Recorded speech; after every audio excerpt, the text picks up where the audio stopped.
स्वागत है आप सभी का आपके अपने चैनल कुक विद लता में। आज मैं आपके साथ जन्माष्टमी पर बनाए जाने वाले भगवान श्री कृष्ण के भोग की रेसिपी शेयर करूंगी। मैं आपके साथ नारियल पाक की रेसिपी शेयर करूंगी। नारियल की बर्फ़ी यूँ तो सभी बनाते हैं। आप चीनी और नारियल का बुरादा, डेसिकेटेड नारियल लेकर उससे बनाते हैं, पर मैंने नारियल के साथ उसमें एक दो चीज़ें और ऐड की है। उससे हमारी बर्फ़ी बेहद ही स्वादिष्ट बनी है। आइए बनाना स्टार्ट करते हैं अपनी नारियल की बर्फ़ी। इसके लिए मैंने एक गोला लिया है, सूखा गोला रखा हुआ था। ये देखिए मीडियम से भी थोड़े छोटे साइज़ का ही गोला है। तो इसको पहले हम अच्छे से छील लेंगे, इसका छिलका उतार लेंगे। बहुत ईज़िली ये छिलका उतर जाता है।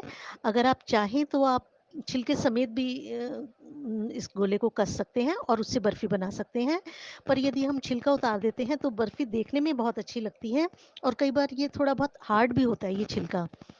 हम बाज़ार से जब लेकर आते हैं नारियल का बुरादा तो वो एकदम ड्राई होता है। पर आप देखिए हमने जब गोले को इस तरीके से छील लिया है तो आप इसका कलर देखिए, इसमें पूरा ऑयल कंटेंट है। इससे जब हम बर्फ़ी बनाएँगे बेहद ही स्वादिष्ट बनेगी। बाहर से जब हम लाते हैं तो वो एकदम सूखा होता है, उसमें ऑयल नहीं होता। उस बर्फ़ी के टेस्ट में और इसमें आप देखिएगा बहुत फ़र्क होता है। देखिए हमने इसको अच्छे से छील लिया है, अब हम इसको कसेंगे। तो पहले मैं इस जो छोटी वाली जाली है कद्दूकस की, उससे कस के देखती हूँ कैसे लच्छे निकलते हैं। देखिए इससे छोटी जाली पर जब मैंने इसको कसा तो मुझे बहुत ज़्यादा पसंद नहीं आया, क्योंकि बहुत बारीक हमारा लच्छा निकल रहा था नारियल का, एकदम पाउडर जैसा देखिए देखने में लग रहा है। तो मैं इसको मीडियम साइज़ की जो जाली है उस पर कसूँगी। तो पहले इसको बीच में से इस तरह से काट लेते हैं, इससे ये बहुत ईज़िली फिर कद्दूकस हो जाएगा। देखिए इस तरीके से। अब देखिए कितनी जल्दी हमारा ये नारियल जो है वो हम इसको कद्दूकस कर पा रहे हैं। और देखिए एक छोटे से गोले से हमने कसा था और देखिए कितना सारा हमारा ये कद्दूकस तैयार हो गया है।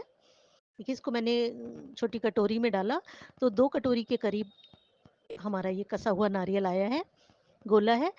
और साथ में मैंने 6-7 हरी इलायची ली है और 6-7 काली मिर्चें ली हैं और एक मैंने जायफल लिया है, उसका आधा टुकड़ा वो हम बर्फ़ी में यूज़ करेंगे। इसको भी हम अच्छे से कद्दूकस कर लेते हैं। देखिए ये जो जायफल है देखने में थोड़ा हार्ड लगता है, पर बहुत सॉफ्ट ही होता है ये, कद्दूकस बहुत ईज़िली हो जाता है। देखिए इसको कसा है तो आधा चम्मच के करीब हमारा जायफल का पाउडर भी तैयार हो गया है। अब मैंने एक बड़े पैन में आधा लीटर के करीब दूध लिया है और इसको हम लगातार चलाते हुए इसको हम गाढ़ा करेंगे।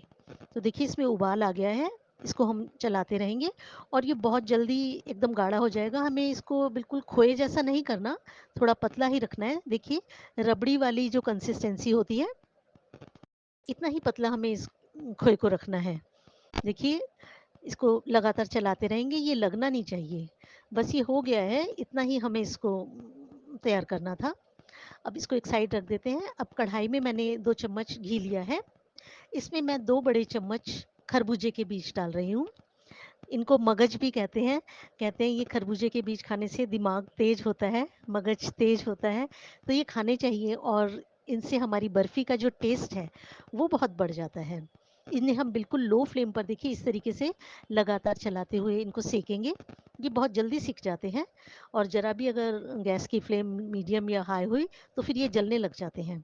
देखिए इस तरीके से। और भुनने के बाद ये एकदम फूल कर दुगने हो जाते हैं। इन्हें बहुत ही हमें हल्का लो फ्लेम पर ही भूनना है। तो मैं साथ में इसमें हमने जो कद्दूकस किया हुआ नारियल है उसको भी हम डाल देते हैं इसी में। फिर दोनों को मिला के जब हम इनको सेकेंगे तो फिर हमें खरबूजे के बीज जलने का फिर डर नहीं रहेगा। और हमने जो गोला कसा है इसे भी हमने बिल्कुल लो फ्लेम पर ही हम इसको सेकेंगे ताकि ये क्रिस्पी हो जाए। ये जो गोला रखा होता है कई बार इसमें मॉइस्चर आ जाता है तो फिर वो दांतों में चिपकता है। तो इसको भी हम अच्छे से क्रिस्प कर लेंगे। देखिए इस तरीके से। हमें ऐसा कुछ नहीं है कि कलर चेंज करना है या कुछ। और खरबूजे के बीज का भी हमें सिर्फ इन दोनों दोनों चीज़ों को क्रिस्पी करना है। देखिए हो गए हैं। अब इन्हें हम प्लेट में निकाल लेते हैं। तो आप कोई बड़ी प्लेट ले लीजिए, उसमें इनको निकाल लीजिए। इसके बाद इनको ना फैला देंगे, उससे ये ठंडे हो जाएंगे और एकदम क्रिस्पी रहेंगे। इनका जो मॉइस्चर है वो एकदम सूख जाएगा। देखिए इस तरीके से ये एकदम क्रिस्पी हो गए हैं। अब हमने जो दूध को गाढ़ा किया था, उसमें हम इस मिश्रण को डाल देंगे। अपने खरबूजे के बीज और जो हमने कद्दूकस किया हुआ नारियल है उसको, और साथ ही हमने जो इलायची थी उनको दरदरा कूट लिया था, काली मिर्च को कूट लिया था, और जायफल का हमने पाउडर बना लिया था कद्दूकस करके। इन तीनों चीज़ों को भी हम इस मिश्रण में मिला देंगे और सभी चीज़ों को बहुत अच्छे से मिक्स कर लेंगे। देखिए इस तरीके से हमने जो ये दूध को गाढ़ा किया है, जब हम इस मिश्रण में इसको मिलाएंगे तो सभी चीज़ों में बहुत अच्छी बाइंडिंग आ जाएगी, हमारी बर्फ़ी बहुत अच्छे से जमेगी और उसका टेस्ट बहुत ज़्यादा बढ़ जाएगा। देखिए किनारों से छुड़ाते हुए अच्छे से हम इसको इस तरीके से अलग कर लेंगे और सभी चीज़ों को अच्छे से दबा दबा कर पलटे से और मिक्स कर लेंगे। जो काली मिर्च है, इलायची है, वो मिश्रण में बहुत अच्छे से सब तरफ मिक्स हो जानी चाहिए। देखिए इस तरीके से। और यदि आपका मिश्रण बहुत सूखा हो तो इसमें आप आधी कटोरी मलाई भी ऐड कर सकते हैं या फिर आप दूध का छींटा दे दीजिए। अब बर्फ़ी के लिए हम चाशनी तैयार कर लेते हैं। उसके लिए उसी कढ़ाई में मैंने 1 कप चीनी ली है और उसमें 1 कप ही पानी डाल दिया है। अब गैस की फ्लेम बिल्कुल लो करके हम इसमें चीनी को अच्छे से घोल लेंगे। देखिए जब हमें चीनी को घोलना है तो गैस की फ्लेम हम लो ही रखेंगे। इससे हमारी जो चीनी है वो बहुत अच्छे से घुल जाएगी। यदि अभी हम गैस की फ्लेम हाई या मीडियम कर लेंगे तो कई बार चीनी के जो दाने हैं वो रह जाते हैं और वो घुलते नहीं हैं बाद में, और फिर जब हम बर्फ़ी खाते हैं तो मुँह में आते हैं। इसलिए हमें चीनी को बहुत अच्छे से घोलना है। जब ये घुल जाएगी उसके बाद हम गैस की फ्लेम मीडियम कर लेंगे। अब देखिए हमारी चाशनी गाढ़ी होने लगी है। देखिए इस तरीके से हम पलटे से उठा के डालेंगे तो जो चाशनी की ड्रॉप्स हैं वो देखिए धीरे-धीरे करके रुक-रुक कर कढ़ाई में गिर रही हैं। तो देखिए एकदम गाढ़ी हो गई हैं। आप देखिए, ये देखिए कितनी गाढ़ी है हमारी ड्रॉप गिर रही है और एकदम रुक के, और साथ में फिर उसमें से तार भी बन रहा है। देखिए आप हाथ से भी इसको चेक कर सकते हैं, थोड़ा-सा ठंडा कीजिए और उँगली और अंगूठे के बीच में देखिए इस तरीके से आप करेंगे तो आपको तार बनता हुआ दिखेगा। देखिए बहुत मोटा गाढ़ा तार बन रहा है। हमें बर्फ़ी जमाने के लिए बहुत गाढ़ी चाशनी ही चाहिए, जिसे हम कपासी चाशनी भी बोलते हैं। तो 2 या 4 तार की जो चाशनी होती है। तो देखिए चाशनी हमारी बन गई है और इसको एक बार और चला लेते हैं। इसको छोड़ना नहीं है और अपना जो मिश्रण है अब हमारा, इसको हम इस चाशनी में ऐड कर देंगे और गैस की फ्लेम हम बिल्कुल लो रखेंगे इस टाइम पर। और ये सब काम हमने बहुत जल्दी करना है। यदि हमने चाशनी को छोड़ा तो चाशनी जलने लग जाती है एकदम और उसका कलर भी चेंज हो जाता है। तो जल्दी से हम इस तरीके से अपना जो मिश्रण है उसको पैन में से कढ़ाई में डाल लेंगे और देखिए थोड़ा-सा पलटे पर लगा हुआ है, इसको भी छुड़ा लेते हैं दोनों तरफ से। और अब हम इन सभी चीज़ों को बहुत अच्छे से मिक्स करेंगे। हमारी जो चाशनी है और हमारा जो मिश्रण है, ये बहुत अच्छे से मिक्स हो जाना चाहिए। चाशनी पूरे मिश्रण में बहुत अच्छे से मिक्स हो जाएगी तो हमारी बर्फ़ी का टेस्ट बहुत अच्छा आएगा। देखिए इस तरीके से हम लगातार लो फ्लेम पर इसको चलाते हुए सभी चीज़ों को मिक्स करेंगे और धीरे-धीरे हमारी चाशनी और गाढ़ी होएगी और हमारी जो चीनी है वो सूखने लगेगी और ये फिर कढ़ाई के किनारों पर जमने लगती है। तो ये हमारी पहचान होती है बर्फ़ी जमाने के लिए। हमें ऐसा मिश्रण चाहिए होता है और तब तक हम अपनी एक प्लेट को ग्रीस कर लेते हैं घी लगाकर। आधा चम्मच घी लगेगा, उससे बहुत अच्छे से ग्रीस कर लेते हैं। इससे हमारी बर्फ़ी जो है वो बहुत ईज़िली फिर प्लेट से अलग हो जाती है। अब देखिए इस तरीके से मिश्रण को बहुत अच्छे से दबाकर इस तरीके से चलाएँगे और फिर हम इसको, जब ये बिल्कुल सूख जाएगा, कढ़ाई को बिल्कुल छोड़ देगा, फिर हम इसको कढ़ाई में पलट लेंगे, प्लेट में पलट लेंगे। तो देखिए इस तरीके से ये देखिए बिल्कुल अलग हो गया है। अब हम इसको प्लेट में डाल लेते हैं सारे मिश्रण को और पलटे से हम इसको एकदम फ्लैट कर देंगे। आपने जितनी मोटी बर्फ़ी जमानी है, उतनी मोटी आप इसकी परत जमाइए। जब हम काजू कतली बनाते हैं या फिर खोए की बर्फ़ी जमाते हैं, तब हम थोड़ा पतली रखते हैं बर्फ़ी। पर नारियल की बर्फ़ी और कलाकंद, ये हम थोड़ा-सा मोटा पीस रखते हैं, क्योंकि ये जब तो इसको हम पीस में काटते हैं तो फिर वो थोड़ा चूरा होने लगता है। देखिए इस तरीके से पलटे से हम इसको बहुत अच्छे से दबा देंगे, एकदम प्लेन कर देंगे ऊपर से इसको, और थोड़ा-सा घी डाल के हम चम्मच की मदद से भी इसको एकदम प्लेन कर देंगे। और देखिए आपने जितनी मोटाई रखनी है, इतनी मोटाई रखिए और इसको हम जमने के लिए फ्रिज में रखेंगे।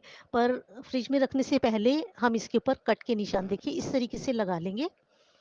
अभी बर्फ़ी थोड़ी गर्म है हमारा मिश्रण, तो इसमें बहुत ईज़िली हम ये निशान लगा लेंगे और आपने जितने बड़े या छोटे पीस रखने हैं बर्फ़ी के, उस हिसाब से देखिए आप इस तरह से कट के निशान लगाइए। देखिए, और दूसरी तरफ भी हम लगा लेंगे और फिर हम इसको जमने के लिए फ्रिज में रख देंगे। जब हम इस तरीके से निशान लगाते हैं तो जमने के बाद ये फिर बर्फ़ी बहुत ईज़िली हम काट पाएँगे। अगर हम ऐसे ही रख देंगे और बाद में इसको हम काटेंगे तो फिर काटने में थोड़ी दिक्कत आती है। देखिए ये कट गए हैं और इसको मैं अब 2 से ढाई घंटे के लिए फ्रिज में जमने के लिए रख दूँगी। अब देखिए ढाई घंटे के बाद हमारी बर्फ़ी बिल्कुल एकदम अच्छे से सेट हो गई है। देखिए, आपको पता लग रहा होगा।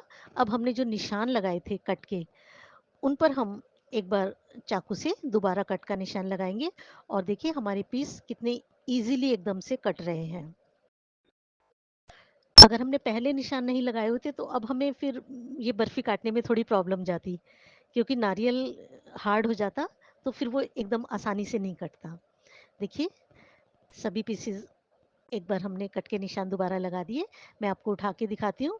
देखिए इस तरीके से उठाइए आप, बहुत अच्छी हमारी बर्फ़ी बनी है। और यदि आपके पीस अलग नहीं होते, कई बार बर्फ़ी चिपक जाती है, हमारा जो बैटर ये मिश्रण है प्लेट पर चिपक जाता है। तो आप 1 से 2 सेकंड के लिए गैस के ऊपर इसको प्लेट को रखिए, तो मेल्ट हो जाएगा घी और बर्फ़ी बिल्कुल एकदम से अलग हो जाएगी। पर देखिए हमारी बर्फ़ी एकदम बहुत एकदम सॉफ्ट बनी है और हमने अच्छे से ग्रीस कर लिया था प्लेट को, तो बर्फ़ी आसानी से बिल्कुल प्लेट से अलग हो रही है। देखिए, मैं आपको एक पीस और दिखाती हूँ उठाकर। ये देखिए, कितनी अच्छी बर्फ़ी हमारी जमी है। देखने में ही कितनी सुंदर लग रही है। आइए इसको प्लेट में निकाल लेते हैं। देखिए, हमने एक छोटा ही गोला लिया था, मीडियम साइज़ से भी बहुत छोटा था और देखिए कितनी सारी हमारी बर्फ़ी एकदम तैयार हुई है बनके, क्योंकि इसमें हमने खरबूजे के बीज और थोड़ा-सा खोया रबड़ी जो थी, वो मिक्स कर ली थी, तो उससे हमारी बर्फ़ी की क्वांटिटी देखिए बढ़ गई है और देखिए आप कितनी अच्छी बर्फ़ी जमी है। देखिए, लग रही है ना एकदम सुंदर, और हमने छिलका भी उतार लिया था तो एकदम वाइट कलर की हमारी एकदम बर्फी बनी है। देखिए मैं आपको तोड़ कर दिखाती हूँ, बेहद ही सॉफ्ट बर्फी एकदम बनकर तैयार हुई है। ये देखिए एकदम मुंह में घुल जाने वाली हमारी बर्फी बनी है। आप अगर दोपहर को बनाते हैं तो शाम तक आपकी बर्फी बिल्कुल तैयार है एकदम बनकर, और सभी को बेहद पसंद आने वाली है। और कान्हा जी को भोग लगाएंगे, उन्हें भी बेहद पसंद आने वाली है आपकी ये नारियल पाक की बर्फी। तो कान्हा जी को भोग लगाइए, प्लेट में रखिए।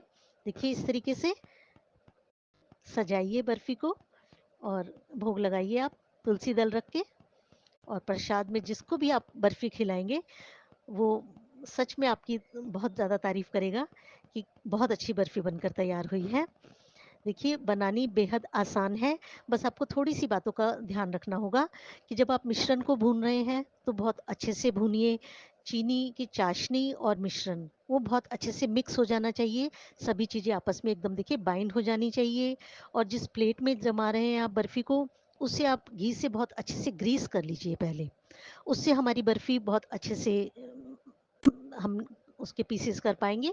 और जमाने से पहले आप बर्फ़ी पर इस तरीके से कट के निशान लगा लीजिए और फिर उसको जमने के लिए रखिए, तो उससे बाद में जब आप इनको काटेंगे तो बहुत ईज़िली आप इनको काट पाएँगे। देखिए, और